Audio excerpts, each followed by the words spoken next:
Audio one जीवन को सार्थक बनाने का सही सुयोग। मानवीय मस्तिष्क जीवन भर अनेकानेक प्रकार के ताने बाने बुनता रहता है। शरीर भी कुछ न कुछ उठापटक जैसी हलचलें करने में हर घड़ी लगा रहता है। उसके सामने बाह्य जगत की अगणित समस्याएं अड़ी खड़ी रहती हैं और उन्हीं को सुलझाने में, इच्छानुरूप हल निकालने में समूचा समय गुजर जाता है।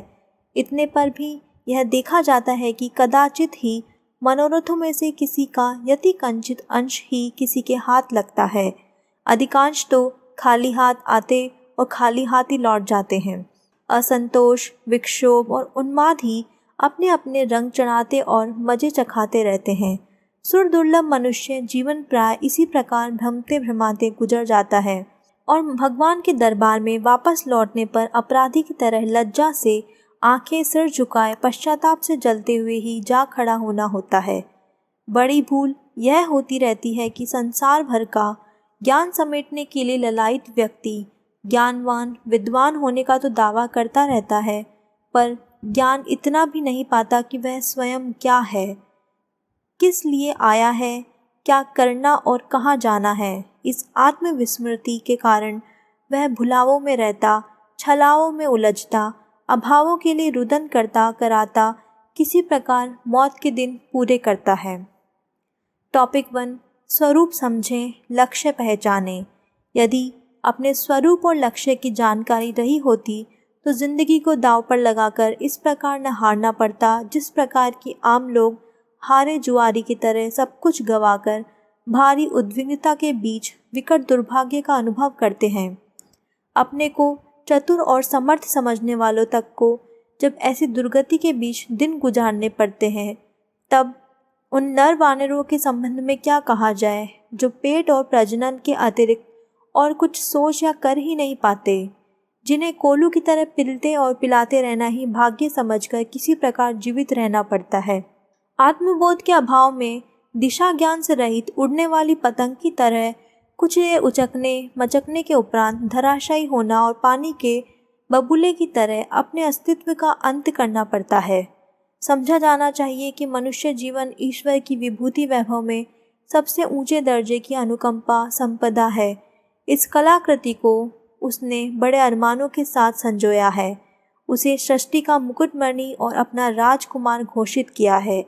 इसी के अनुरूप उसे ऐसा शरीर, ऐसा मानस और इतना वैभव प्रदान किया है कि वह उसके सहारे विश्व उद्यान को संभालने संजोने का पुण्य परमार्थ करने के अतिरिक्त उत्कृष्टता का परिचय देते हुए देव मानवों जैसा जीवन जी सके। उदार दृष्टिकोण अपनाकर स्वयं स्वर्गीय भाव संवेदनाओं का रसावदान करता रहे, पर इसे दुर्भाग्य ही कहना चाहिए कि वह पथ भूले बंजारे की तरह कंटीली झाड़ियों में उलझता, पग पग पर ठोकरे खाता किसी प्रकार समय गुजारता है। भूल भुलैया में जिसे उलझना पड़ रहा है उसे मृग तृष्णा में भटकते थकते खोजते ही दम तोड़ना पड़ता है। कई तो और भी निकृष्ट दुष्टता पर उतरते देखे गए हैं। उन्हें मरघट के प्रेत पिशाचों की तरह जलने जलाने, डरने डराने वाली दुष्टता और भ्रष्टता को चरितार्थ करते देखा जाता है। जिस प्रयोजन के लिए देव मानव स्तर का मनुष्य जीवन किसी महान सौभाग्य की तरह उपलब्ध हुआ था, उसकी ऐसी बर्बादी पर, ऐसा अनर्थ बन पड़ने पर दाता और ग्रहीता दोनों को अपार कष्ट सहना पड़ता है। टॉपिक 2, प्राप्त का दुरुपयोग न होने दे। खंजाची उच्च अधिकारी अपने अधिकार क्षेत्र में बहुत कुछ संजोए रहते हैं, पर वह सारा वैभव नियुक्तकर्ता द्वारा निर्धारित प्रयोजनों के लिए ही होता है। यदि उनमें से कोई हस्तगत वैभव को मनमर्जी से स्वार्थ प्रयोजन के लिए खर्च करने लगे तो समझना चाहिए कि अब इसे भर्त्सना ही नहीं प्रताड़ना भी सहनी पड़ेगी। पदच्युत होकर अप्रामाणिक लोगों की तरह तिरस्कृत होते हुए भी भटकना पड़ेगा। इतनी छोटी बात भी जो अपने संबंध में न सोच सके और दुनिया भर की जानकारी बटोरने का घमंड करते हुए बुद्धिमान होने का अहंकार जताता रहे, तो उसे मूढ़मति के अतिरिक्त और क्या कहा जाएगा।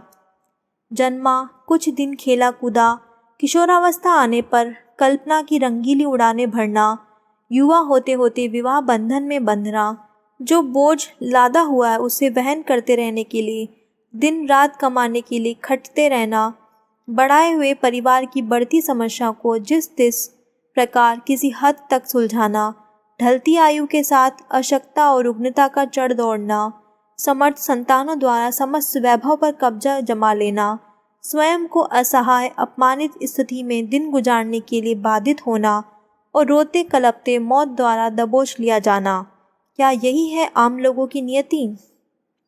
इस बीच सुखद संभावनाओं की आशा तो जब तब बनती रहती है, पर उसकी झलक झांकी तो क्षण भर के लिए सामने प्रकट हस्तगत होने से पहले ही तिरोहित हो जाती है। तृष्णा अपनी जगह ज्यों की त्यों बनी रहती है। एक आकांक्षा पूरी होने से पहले ही 10 और नई उपज खड़ी होती है। इस प्रकार अभाव और असंतोष की स्थिति ही बनी रहती है। बाहर के लोगों को सुखी और संपन्न दिखने वाला भी भीतर कितना अशांत और उद्विग्न है, इस वस्तु स्थिति को कोई क्या समझे। अपने आसपास की ही वास्तविकता से कोसों दूर भ्रांतियों में उलझे रहकर अधिकांश लोगों से तो आत्मसमीक्षा तक नहीं बन पड़ती। जिंदगी का बोझ तो किसी प्रकार वहन कर लिया जाता है, पर उसके साथ अपने को विशाल विश्व की ओर भारी अरमानों के साथ हमें निहाल करने वाले सृष्टा को क्या मिला। इस प्रकार विचार करने पर एक ही उत्तर प्रतिध्वनित होता है कि जो सुयोग सौभाग्य उपलब्ध हुआ था वह जलने भुनने पर उठने वाले काले धुएं की तरह कुछ बना तो सही, पर अदृश्य अंतरिक्ष में एक विस्मृत तथ्य बनकर न जाने कहाँ तिरोहित हो गया। बात बर्बादी तक की होती तो भी किसी प्रकार उसे सहा जा सकता था, पर पतन और पराभव की अपयश असंतोष की बोझिल पाप पिटारी भी सर पर लदती है और वही साथ जाती है। यह वस्तु स्थिति जब समझ में आती है तभी अपने द्वारा ही अपना अनर्थ बन पड़ने पर इस चौंकाने वाली बात का अनुभव होता है कि भौतिक महत्वाकांक्षाएं सीधे ढंग से पूरी नहीं हो सकती। इस संसार में मात्र इतनी साधन सामग्री है कि सभी लोग मिल बांट कर खा सके और समता एवं एकता अनुभव करते हुए हंसते हंसाते जी सके। किंतु जिन पर बड़प्पन बटोरने की हविस चढ़ी है, जो इंद्र से कम शक्तिवान और कुबेर से कम संपन्न नहीं रहना चाहते, उन अतिवादियों के लिए मात्र एक ही काम शेष रहता है, अनाचार के अवलंबन का। दीवार ऊंची उठानी हो तो कहीं ना कहीं से मिट्टी खोदनी पड़ेगी, गड्ढा बनेगा। अनेकों का अभाव के गर्त में धकेले बिना कोई सुसंपन्न नहीं बन सकता। महत्वाकांक्षी तो सर्वसाधारण की तुलना में बहुत बड़ा रहना चाहता है। इस तृष्णा की सुरसा को तृप्त तो कोई भी नहीं कर पाया, पर इस विभ्रम में अपना और दूसरों का अहित इतना अधिक कर लेता है कि उस असीम ललक लिप्सा को मात्र धिक्कारा ही जा सकता है। भले ही कुछ चाटुकार चापलूस उस अनर्थ संचय को सौभाग्य और पराक्रम कहकर बखानते रहें, भले ही कोई अपने को दूसरों से बढ़कर दिखाता अथवा स्वयं के गौरव का उपहासास्पद बखान करता रहे।